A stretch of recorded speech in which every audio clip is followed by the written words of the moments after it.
History का 7वां class है। कृपया आप इसे सब्सक्राइब कर दीजिएगा, सेंड कर दीजिएगा, शेयर कर दीजिएगा, लाइक कीजिएगा। देखिए, विद्युत विच्छेदन करा रहे हैं। NaCl है, NaCl सोल्यूशन है। तो देखिए, यह जो है से आपका सेल है, तो सेल में जो बड़ा रहेगा उसको प्लस समझिएगा और जो छोटा रहेगा उसको माइनस समझिएगा। तो देखिए, एक ठो ई जो है प्लेट है, एक ठो ई प्लेट है। तो जो ई प्लस से जुटा हुआ है उसको एनोड कहते हैं, माइनस से जुटा हुआ है इसको कैथोड कहते हैं। देखिए, विद्युत विच्छेदन इसका हो रहा है। देखिए, यह आयन के रूप में देखिए टूट रहा है। सोडियम आयन है, क्लोराइड आयन है। तो देखिए, यह जो है प्लस है, तो प्लस का मतलब है कि एक इलेक्ट्रॉन कोई लॉस किया है। ये माइनस का मतलब है कि एक इलेक्ट्रॉन कोई गेन किया है।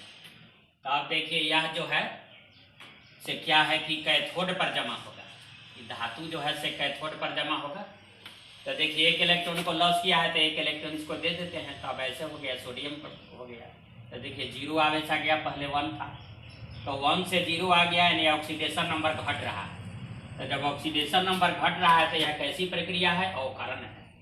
अब आइए, अधातु जो जमा होता है, क्लोरीन क्या है? गैस है, मीन्स अधातु है। तो अधातु जो जमा होता है तो एनोड पर जमा होगा।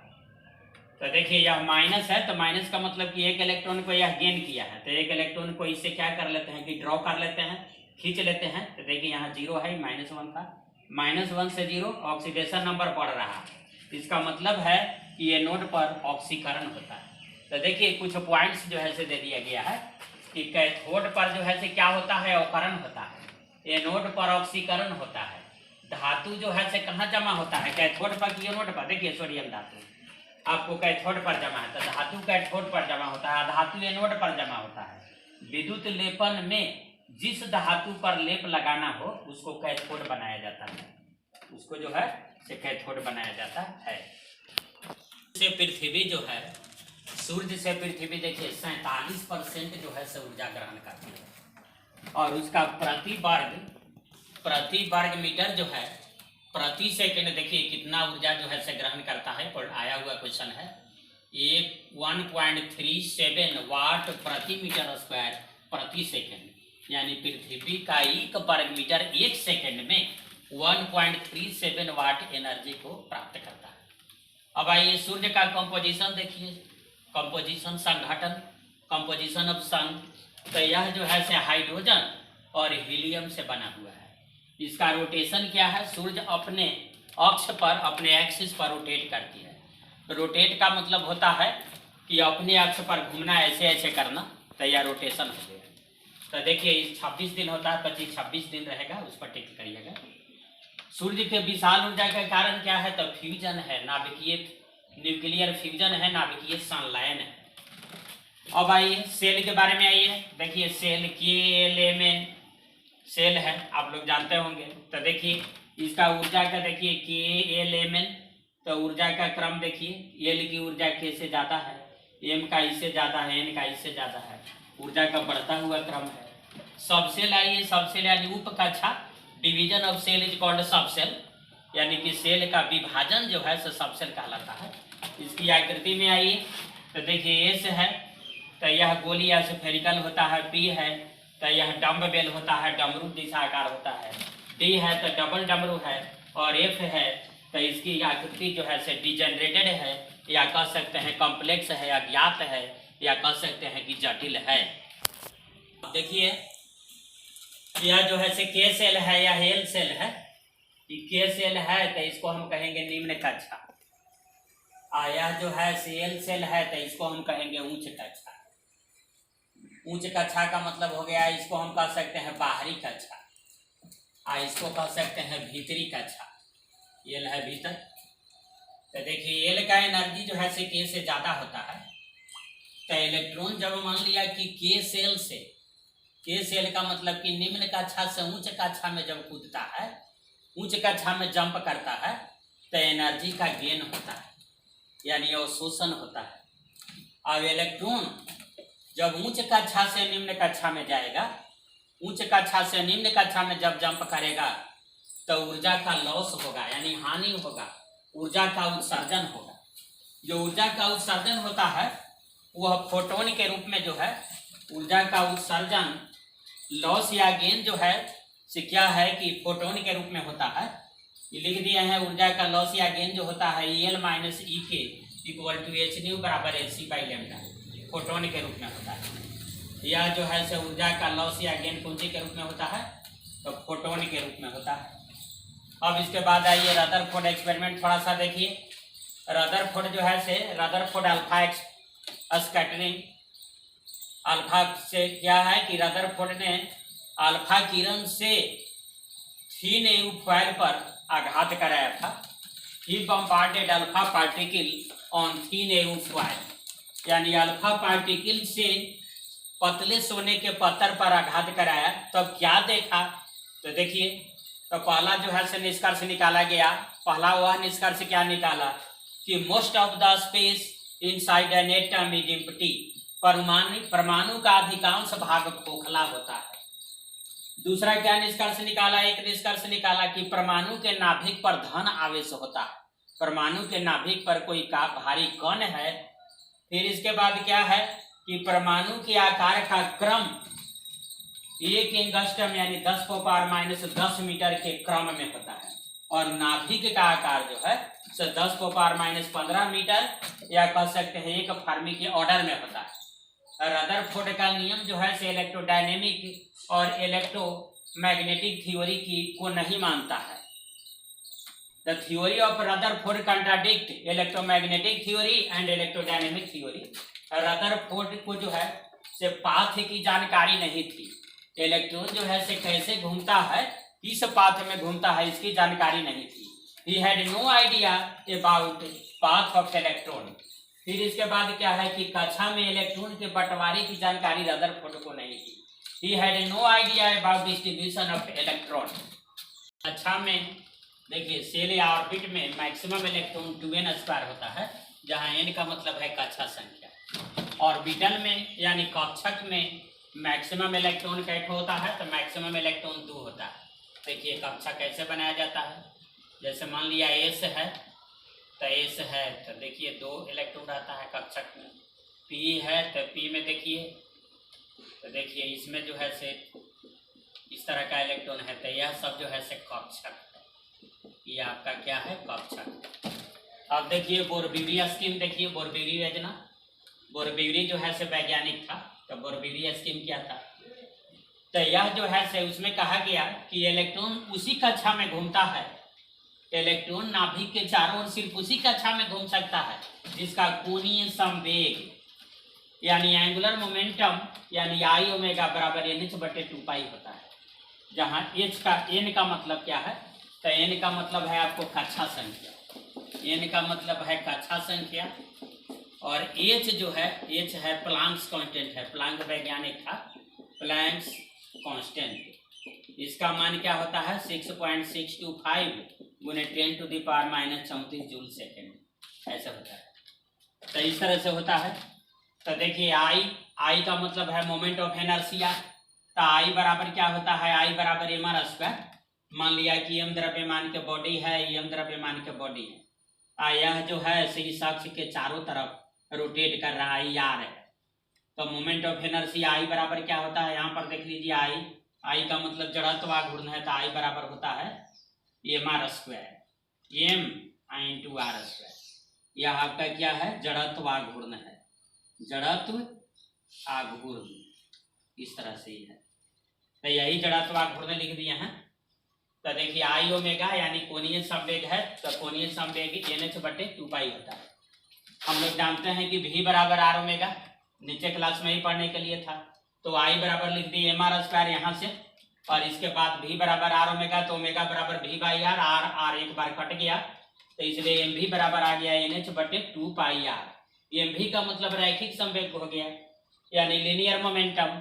तो लीनियर मोमेंटम क्या होता है, रैखिक संवेग P बराबर होता है MV द्रव्यमान गुने वेग।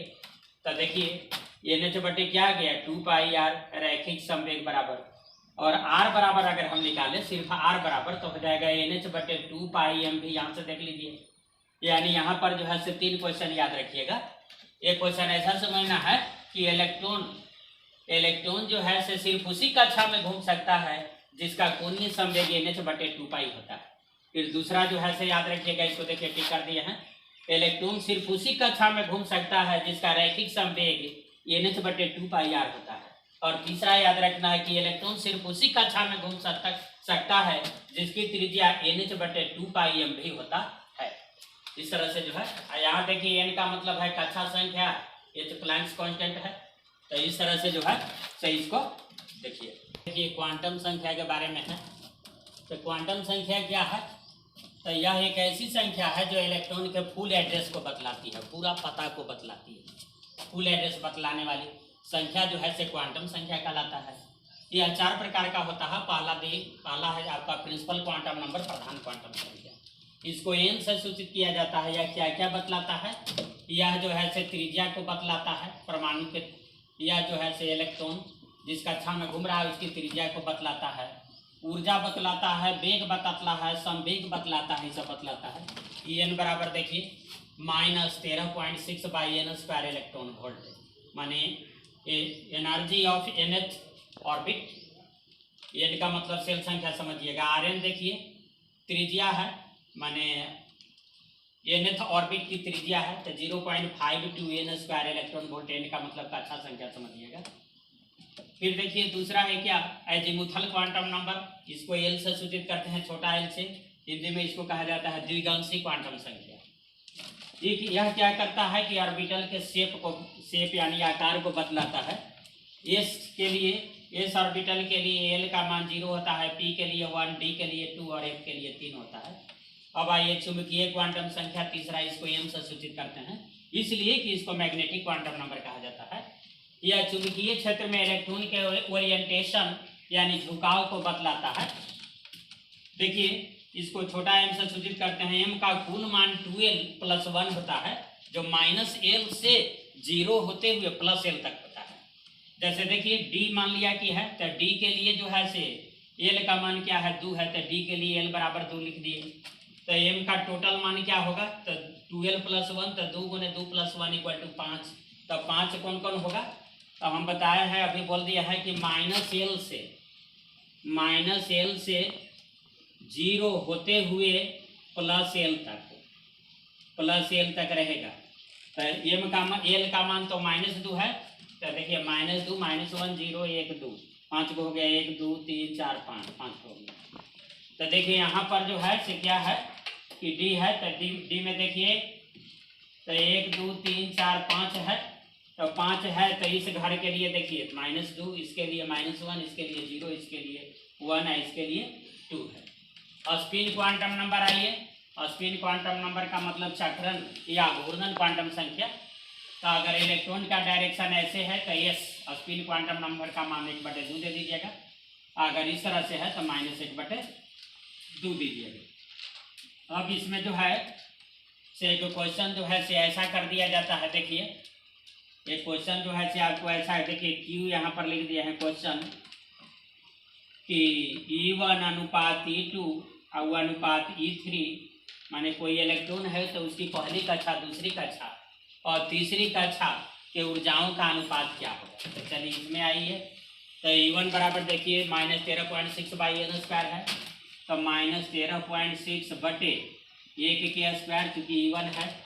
और यहाँ पर अब आइए -13.6 बटे 2 के स्क्वायर, फिर यहाँ पर आइए -13.6 बटे 3 के स्क्वायर। तो देखिए ये सब तो कट गया, ऊपर से चीज था, तो ये आ गया 1/4, 1/9 है, तो 9 चौका 36, ये 4 है, ये 9 है, तो 36 से प्रत्येक में गुना कर दीजिए, तो ये आएगा 36 अनुपात 3 क्या आएगा 36/4 आ जाएगा, 36/4 आई क्या आ जाएगा, तो 36/9 आ जाएगा। तो ये क्या आ जाएगा 9 चौका 36 4, 4 9 36 9, तो ये आपका आ गया 36 अनुपात 9 अनुपात 4 आ गया। तो इस तरह से जो है से क्वेश्चन आ गया। और मान लिया कि जो है से इसमें और क्वेश्चन जो है से, तो क्वेश्चन यहाँ पर हम दे रहे हैं, देखिए ध्यान दीजिए। क्यू इसमें पूछ देगा कि रेडियस का अनुपात पूछ देगा। इलेक्ट्रॉन जो है से जिस कक्षा में घूमता है तो पहली कक्षा, दूसरी कक्षा, तीसरी कक्षा के रेडियस का अनुपात क्या होगा, डॉट डॉट कर दिया। तो देखिए R1 है तो R1 आइए तो Rn बराबर इतना है तो इसको क्या लिखिएगा 0.52 इंटू 1 के स्क्वायर, देखिए न है अनुपात 0.52 गुने 2 के स्क्वायर अनुपात 0.52 इंटू 3 के स्क्वायर। तो देखिए सेम था तो ये सब कट गया तो ये आंसर आपका आ गया क्या 1:4:9। 1:4:9 है तो इसके रेडियस का रेशियो निकाले। पहला कक्षा का रेडियस, दूसरा कक्षा का रेडियस और तीसरे कक्षा के रेडियस का अनुपात क्या होता है 1:4:9। पहला कक्षा की ऊर्जा, दूसरा कक्षा की ऊर्जा और तीसरी कक्षा की ऊर्जा का रेशियो क्या होता है तो यहाँ आपको हम निकाल दिए कि 36:9:4 होता है। तो इस तरह से जो है इसका रेशियो होता है, इसको ध्यान से समझ लीजिए। ऑफ स्टेशनरी ऑर्बिट देखिए स्थिर कक्षा का सिद्धांत, इस सिद्धांत को नील्स बोर ने दिया। इस सिद्धांत में क्या कहा गया कि इलेक्ट्रॉन जब तक स्थिर कक्षा में घूमता रहता है देयर इज नो लॉस और गेन ऑफ एनर्जी, एनर्जी का कोई लॉस और गेन नहीं होता। फिर जो है नील्स बोर जो है ऐसा कहा कि इलेक्ट्रॉन का पाथ जो है सर्कुलर होता है, यानी वृत्तीय होता है। देखिए वृत्तीय होता है। इलेक्ट्रॉन मैक्सिमम इलेक्ट्रॉन जो है कक्षा में 2n² होता है तो यह जो है 2n² होता है। देखिए 2n² इलेक्ट्रॉन होता है कक्षा में। अब आइए अनिश्चितता का नियम। अनिश्चितता का नियम कौन दिया था तो हाइजेनबर्ग दिया था, अनसर्टेनिटी प्रिंसिपल। इसमें क्या कहा गया तो इसमें कहा गया कि इलेक्ट्रॉन का पोजीशन तथा मोशन एक साथ ज्ञात नहीं किया जा सकता है। अब आइए समरफील्ड जो था से वैज्ञानिक था तो यह क्या कहा, इसके अनुसार इलेक्ट्रॉन का पाथ इलिप्टिकल यानी दीर्घवृत्तीय होता है। नील्स बोर कहा था कि इलेक्ट्रॉन का पाथ सर्कुलर होता है, लेकिन समरफील्ड जो उसका सी से था उसका ही स्टूडेंट था तो इन्होंने जो है उनके नियम को तोड़ दिया और कहा कि नहीं इलेक्ट्रॉन का पाथ जो है दीर्घवृत्तीय यानी इलिप्टिकल होता है। अब आइए एक्सक्लूजन प्रिंसिपल कौन दिया था तो पॉली दिया था, अपवर्जन सिद्धांत हिंदी में कहते हैं। इसमें क्या कहा गया कि 2 इलेक्ट्रॉन की चारों क्वांटम संख्या बराबर नहीं हो सकती, अधिक से अधिक 3 क्वांटम संख्या बराबर हो सकती है, लेकिन चारों क्वांटम संख्या 2 इलेक्ट्रॉन के लिए अगर देखा जाए तो बराबर नहीं हो सकती है। अब आइए हुंड का चक्र गुणन का नियम, Hund's rule off spin multiplicity क्या है कि ऑर्बिटल में इलेक्ट्रॉन पहले एक करके भरता है, उसके बाद जोड़ा का लगना जो है से शुरू होता है। इस सबको ध्यान रखिएगा। देखो यह जो है से क्या है कि ऑफबाउ प्रिंसिपल है। तो ऑफबाउ प्रिंसिपल का मतलब है कि ऐसा नहीं समझिएगा कि ऑफबाउ कोई वैज्ञानिक था। ऑफबाउ किसी वैज्ञानिक का नाम नहीं है, वैज्ञानिक नहीं है यह एक जर्मन मुहावरा है, जर्मन प्रोवर्ब है जिसका अर्थ होता है क्या बिल्ड्स अप यानी भरना। तो देखिए इस सिद्धांत में क्या जो है पहला क्या कहा गया कि electron occupy the lower value of n+l। Electron सबसे पहले उस कक्षा में जाता है जिसके लिए n+l का मान कम होता है। n का मतलब हो गया कक्षा संख्या, n का मतलब आपको कक्षा संख्या हो गया, कक्षा संख्या के मतलब, और l का मतलब हो गया आपको क्वांटम नंबर हो गया। कौन क्वांटम नंबर हो गया तो यह अजीमुथल क्वांटम नंबर हो गया। इसके लिए क्या होता है, s के लिए इसका मान 0 होता है, p के लिए 1 होता है, d के लिए 2 होता है, f के लिए 3 होता है। तो वही वाला जो है l आपका है। तो अगर n+l का मान जिसके लिए कम आएगा इलेक्ट्रॉन सबसे पहले उस कक्षा में जाएगा। दूसरा क्या कहा गया कि if the value of n+l for 2 electron is same then electron occupy the lower value of n। अगर n+l का मान 2 इलेक्ट्रॉन के लिए, अगर n+l का मान जो है 2 कक्षा के लिए सेम आता है तो इलेक्ट्रॉन सबसे पहले उस कक्षा में जाता है जिसके लिए n का मान जो है से कम होता है। जैसे मान लिया कि अब हम ले रहे हैं कि 2p और इसके बाद ले रहे हैं 2d।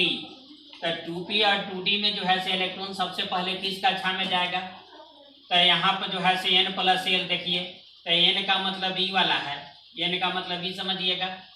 2 प्लस अब p के लिए l का मान क्या होता है तो देखिए p के लिए जो है l का मान 1 होता है तो 2 + 1 = 3, और यहाँ है 2 प्लस d तो d के लिए जो है 2 होता है तो 2 + 2 = 4। तो इलेक्ट्रॉन तो यह जो है लोअर है तो यह लोअर है यानी कम है, तो सबसे पहले इलेक्ट्रॉन जो है से किस में जाएगा, तो इलेक्ट्रॉन सबसे पहले जो है से 2p में जाएगा, तब 2d में जा सकता है। तो electron occupy the lower value of n plus L. फिर उसी तरह से मान लिया कि हम ले रहे हैं एक और उदाहरण ले रहे हैं कि 2p, तो 2p एक ले रहे हैं, एक हम ले रहे हैं आपको 3s। तो इलेक्ट्रॉन सबसे पहले किस कक्षा में जाएगा, तो देखिए n प्लस एल है, तो n प्लस एल निकालिए तो 2 + 1 = 3, और यहाँ आइए 3 प्लस is के लिए l का मान देखिए 0 होता है, तो इतना बराबर 3, तो ये दोनों सेम आ गया। तो देखिए दूसरा नियम में क्या बताए हैं कि if the value of n plus L, अगर n प्लस एल का मान जो है से सेम आ जाता है then electron occupy the lower value of n। तो ये दोनों सेम आ गया, तो electron occupy the lower value of n। तो n देखिए कौन छोटा है, तो n देखिए यहाँ छोटा है, इसलिए इलेक्ट्रॉन सबसे पहले 2p में जाएगा, ओकरा बाद जो है से 3s में जाएगा। इसमें सबसे पहले इलेक्ट्रॉन जाएगा, इसमें इलेक्ट्रॉन आपका जाएगा, इसमें इलेक्ट्रॉन जाएगा, इसमें जो है से इसमें इलेक्ट्रॉन जा रहा था। तो यही आपको जो है से अबाउट प्रिंसिपल में बताया गया है, जिसको जो है से ऐसे हम लिख देते हैं कि 1s है, 2s, 2p, 3s, 3p, 3d, 4s, 4p, 4d, 4f, 5s, 5p, 5d, इस तरह से है। तो देखिए सबसे पहले इलेक्ट्रॉन इसमें जाएगा, अगर ये भर गया तब इसमें आएगा, ये भी भर गया तो इसमें आएगा, ऐसे आएगा, फिर ऐसे आएगा, फिर ऐसे आएगा, इस तरह से जाता है। तो क्या है, कैसे कैसे इलेक्ट्रॉन जाता है उसको हम लिख दे रहे हैं। तो देखिए सबसे पहले आ गया 1s के बाद क्या लिखाएगा 2s के भर गया तो लिखाएगा क्या 2p, फिर क्या लिखाएगा 3s, फिर क्या लिखाएगा 3p, फिर क्या लिखाएगा 4s, फिर क्या लिखाएगा 3d, फिर क्या लिखाएगा 4p, फिर क्या लिखाएगा 5s। तो इस तरह से जो है से इलेक्ट्रॉन बढ़ता है। इसी तरह से यह अबाउट प्रिंसिपल के अंतर्गत ये सब बात कहा गया। ठीक है, ये क्वेश्चन कर रहे हैं कि क्लोरीन परमाणु के 17वें इलेक्ट्रॉन की चारों क्वांटम संख्या बताइए। चारों क्वांटम संख्या बताना है। तो सबसे पहले जो है क्लोरीन का इलेक्ट्रॉनिक कॉन्फ़िगरेशन करते हैं 17 के 1s2, 2s2, 2p6, 3s2, 3p5। तो देखिए यहाँ तक जो है से बाहरी कक्षा, देखिए बाहरी कक्षा आपको 3p है, तो यहाँ तक इलेक्ट्रॉन आ रहा है 2 2 4 6 10 2 12, तो 12 इलेक्ट्रॉन यहाँ तक आ गया। अब इसमें 5 को है, तो देखिए ये p है, तो p में ऑर्बिटल देखिए 3 ठो है, तो 3 ठो है, तो एक बाद देखिए इलेक्ट्रॉन अब एक एक करके भरेगा। 12 यहाँ तक हो गया, तो 12 के बाद आ गया 13, 14, 15, 16, 17, तो यही 17वां इलेक्ट्रॉन है। तो सबसे पहले n बताना है यानी प्रिंसिपल क्वांटम नंबर। तो प्रिंसिपल क्वांटम नंबर यानी कक्षा संख्या, तो देखिए कक्षा संख्या ये है 3 है, यहाँ से तीर कर दिए हैं, तो n बराबर 3। एल फिर बताना है, एल का मतलब है जी मुथल क्वांटम नंबर, द्विगंशी क्वांटम संख्या। तो देखिए लास्ट इलेक्ट्रॉन जो जा रहा है वो p में जा रहा है, तो p के लिए एल का मान 1 होता है, तो एल बराबर 1 हो गया। फिर इसके बाद आ गया मैग्नेटिक क्वांटम नंबर। तो मैग्नेटिक क्वांटम नंबर एम का टोटल मान होता है 12 + 1, 2 गुने एल का मान 1 है, तो 2 गुने 1 + 1 = 3 आ गया, जो क्या क्या होगा तो -l से 0 होते हुए +l तक जाएगा, तो -1 0 1। तो देखिए इस घर के लिए -1, इस घर के लिए ये वाला 0, इस घर के लिए क्या आ गया 1। तो 17वां जो इलेक्ट्रॉन पड़ रहा है बीच वाला घर में है, तो इसके लिए एम का मान क्या आ गया 0 आ गया। ये इलेक्ट्रॉन देखिए, इलेक्ट्रॉन का डायरेक्शन देखिए ये नीचे में है, तो नीचे से है, तो इसलिए इसका मान स्पिन क्वांटम नंबर का मान क्या आ गया -1/2 आ गया। फिर देखिए किस तरह का क्वेश्चन भी आया हुआ था पॉलिटेक्निक में कि अगर n का मान 4 है, l का मान 2 है, m का मान 0 है, s का मान 1/2 है, तो आप बताइए कि कौन सा कक्षा है, कैसे क्या है। तो देखिए n का मान 4 है तो 4 दे दीजिएगा, l का मान क्या है 2 है, तो एल का मान 2 किसके लिए होता है, तो एल का मान जो है से 2 आपको एस के लिए क्या होता है 0, और इसके एस के लिए 0, देखिए एस के लिए एल का मान होता है 0, अब पी के लिए क्या होता है 1, एस टी या डी के लिए क्या होता है 2, तो इसका मतलब कि 4D। तो क्या आ जाएगा 4D आ जाएगा। इसके बारे में नहीं भी समझिएगा तो आपको जो है सही जो निर्धारित कर देगा कि 4D होगा। तो इस तरह का जो है से क्वेश्चन जो है से आया हुआ है, तो इसको आप देख लीजिए। और ये टर्म है परमाणु। परमाणु का मौलिक कण क्या क्या होता है, तो इलेक्ट्रॉन प्रोटॉन न्यूट्रॉन है परमाणु का मौलिक कण, इलेक्ट्रॉन प्रोटॉन न्यूट्रॉन। और भाई इलेक्ट्रॉन का डिस्कवरर कौन था, तो थॉमसन। प्रोटॉन का गोल्डस्टीन और न्यूट्रॉन का कौन था, तो चैडविक था।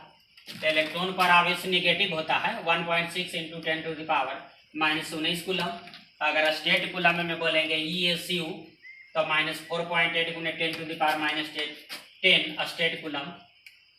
यह और प्रोटॉन पर आवेश आइए 1.6 × 10⁻19 कूलम। आवेश के मात्रा सेम है यानी मैग्नीट्यूड सेम है, लेकिन ये प्लस में है। और स्टेट कूलम में क्या बोलेंगे, ESU में इलेक्ट्रोस्टैटिक यूनिट में क्या बोलेंगे, तो 4.8 × 10⁻10 स्टेट कूलम में है।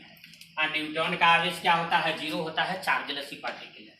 अब आइए मास आइए, इलेक्ट्रॉन का मास 9.1 × 10⁻31 kg। अगर ग्राम में कीजिएगा तो 9.1 × 10⁻28 ग्राम आ जाएगा। इसमें 10 को पावर 3 से गुना कीजिएगा तो ग्राम में बदल जाएगा, तो 28 में बदल जाएगा। 1.66 × 10 को पावर -27 kg यह जो है से प्रोटॉन का द्रव्यमान है। अगर kg से गुना करना है तो 1000 से गुना कीजिए, kg से ग्राम में बदलना है तो 1000 से गुना कीजिएगा तो आ जाएगा 1.66 × 10 को पावर -24 ग्राम। या भाई न्यूट्रॉन का द्रव्यमान 1.67 × 10 को पावर -27 kg है। अगर उसको ग्राम में बदलिएगा तो 1000 से गुना कीजिएगा तो यह आ जाएगा -24 ग्राम आ जाएगा। तो सबसे ग्राम में भारी कौन हो गया, न्यूट्रॉन हो गया। और सबसे जो है से हल्का कौन हो गया, तो सबसे हल्का आपका जो है से इलेक्ट्रॉन हो गया। इसका मास करीब करीब 0 होता है। तो देखिए अब जो है से ऐसे पूछ दिया है कि इलेक्ट्रॉन का द्रव्यमान और न्यूट्रॉन के द्रव्यमान का रेशियो क्या होता है। तो इलेक्ट्रॉन का द्रव्यमान का मतलब कि छोटा है, इलेक्ट्रॉन का द्रव्यमान तो छोटा है और न्यूट्रॉन तो सबसे भारी है, तो ये भारी आपका आ गया, मैंने बड़ा द्रव्यमान आ गया। तो अगर छोटा में हम बड़ा से भाग देंगे तो आंसर क्या आएगा, छोटा आ जाएगा। तो इसलिए <1 होगा। तो यह पूछा हुआ था कि <1 होगा कि <1 होगा कि =1 होगा, तो <1 होगा। अब आइए मान लिया कि हम कर दें कि प्रोटॉन का द्रव्यमान mass of proton by mass of electron कर दें। तो मास ऑफ प्रोटॉन तो ये आपका भारी है, माने बड़ा द्रव्यमान का हो गया बड़ा, चाहे बड़ा लिख देते हैं, ये बड़ा आ गया। और इलेक्ट्रॉन का द्रव्यमान तो करीब करीब 0 है जो हम बता चुके हैं। तो यहाँ आ गया आपका छोटा, तो बड़ा बटे छोटा आ गया तो <1 आंसर आ जाएगा। तो इसलिए ऐसा होगा। तो इसलिए जो है सही तरह से देख लीजिएगा। अब देखिए अब हम बता रहे हैं यहाँ पर कि यह आपको आया हुआ है कि इलेक्ट्रॉन का द्रव्यमान कितना है, तो 1.6 × 10 को पावर -19 कूलम्ब है।